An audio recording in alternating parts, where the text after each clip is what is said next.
ചരിത്ര പോളിംഗ് ശതമാനം തങ്ങൾക്ക് അനുകൂലമായിരിക്കുമെന്ന് മഞ്ചേശ്വരം മണ്ഡലം UDF സ്ഥാനാർത്ഥി AKM അഷ്റഫ്. പ്രതീക്ഷിച്ചതിലും കൂടുതൽ ഭൂരിപക്ഷത്തോടുകൂടി UDF മഞ്ചേശ്വരത്ത് വിജയം കൈവരിക്കുമെന്നും അദ്ദേഹം കൂട്ടിച്ചേർത്തു. ബജറ്റിനിണങ്ങിയ വിവാഹാഭരണങ്ങളുടെ വൈവിധ്യമാർന്ന കളക്ഷനുമായി റോഷി ജ്വല്ലറി.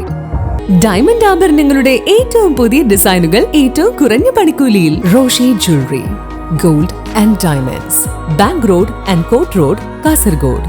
Forever shine. ഒരിക്കലും മഞ്ചേശ്വരത്ത് ഇത്രയും വലിയൊരു പോളിംഗ് ഞങ്ങൾ പ്രതീക്ഷിച്ചിരുന്നില്ല. യുദ്ധവീതി, ഞങ്ങളുടെ സ്ഥിരമായി എത്തുന്ന പ്രവാസികൾ എത്തുമോ എന്നുള്ള ഭയം, അതിനിടയിൽ ഏറ്റവും മികച്ചൊരു പോളിംഗാണ് മഞ്ചേശ്വരം രേഖപ്പെടുത്തിയത്. അതിനൊന്നാമത്തെ ഘടകം SIRന് ശേഷം നടക്കുന്ന ഒരു ഇലക്ഷനാണ്. ന്യൂനപക്ഷങ്ങളായിട്ടുള്ള ആളുകൾ നല്ല ഭയവും ആശങ്കയും SIRൻ്റെ കാര്യത്തിലുണ്ടായിരുന്നു. SIR വന്ന സമയത്ത് തന്നെ വോട്ടർ പട്ടിക പരിഷ്കരണ സമയത്ത് അവർ സജീവമായിരുന്നു. വോട്ടൊരിക്കലും നഷ്ടപ്പെടുത്തരുത്, ഈ വോട്ട് രേഖപ്പെടുത്തണം. SIRലൂടെ ഞങ്ങളുടെ പൗരത്വം പോലും ചോദ്യം ചെയ്യുന്ന ആളുകൾക്കെതിരെയുള്ള ഒരു വിധിയെടുത്ത് ഈ മഞ്ചേശ്വരത്തെ പോളിംഗ് ശതമാനത്തിൻ്റെ ഉയർച്ചയിൽ 100% പ്രവാസികൾ ഒരു ദിവസത്തിന് മണിക്കൂറുകൾക്ക് എല്ലാവരും ഏകദേശം ആളുകൾ മഞ്ചേശ്വരത്തേക്ക് വന്ന് വോട്ട് ചെയ്ത ഇലക്ഷന്. പ്രവാസികൾ മാത്രമല്ല, മഞ്ചേശ്വരത്തിന് വെളിയിൽ ഹൈദരാബാദ്, ബോംബെ, അഹമ്മദാബാദ്, ഡൽഹി, തിരുവനന്തപുരം, കാലിക്കറ്റുള്ള ആളുകൾ അവർ നല്ല ടീമായി ബസ്സിലും മറ്റുള്ള വെഹിക്കിൾസിലൊക്കെ വന്ന് വോട്ട് രേഖപ്പെടുത്തി ഇന്നലെ തന്നെ മടങ്ങി. ഞങ്ങളെ സംബന്ധിച്ചിടത്തോളം മഞ്ചേശ്വരത്ത് UDF എല്ലാ കാലത്തും നല്ല വർക്ക് നടത്തും.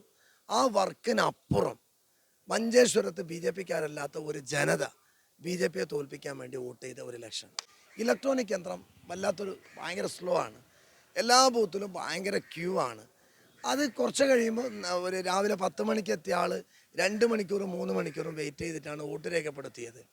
6 മണിക്ക് ശേഷവും 9 മണിക്കും 10 മണിക്കും 11 മണി വരെ വോട്ട് ചെയ്ത പോളിംഗ് സ്റ്റേഷൻ ഉണ്ട്. ഇവിടെ മനസ്സിലാക്കേണ്ട ഒരു കാര്യം, ഞങ്ങൾക്ക് നല്ല വിശ്വാസമുണ്ടായിരുന്നു.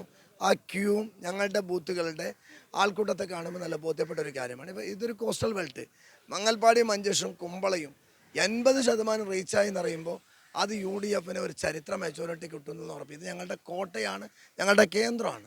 2001 മഞ്ചേശ്വരത്ത് 13,000 വോട്ടുകൾക്ക് CK പത്മനാഭനെ മഞ്ചേശ്വരക്കാർ തോൽപ്പിച്ചത്. ഞാൻ ആ 13 മറികടക്കും. ഞാനിപ്പോൾ പറയുന്നു 15-ൻ്റെയും 20-ൻ്റെയും മധ്യത്തിലുള്ള ഒരു ഭൂരിപക്ഷം UDFന് കിട്ടും. NDAക്ക് വളരെ ഈസിയാണ്.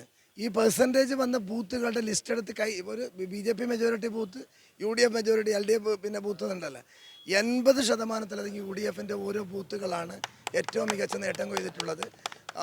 മഞ്ചേശ്വരത്ത് 100% ചരിത്ര ഭൂരിപക്ഷത്തിൽ UDF ജയിക്കും.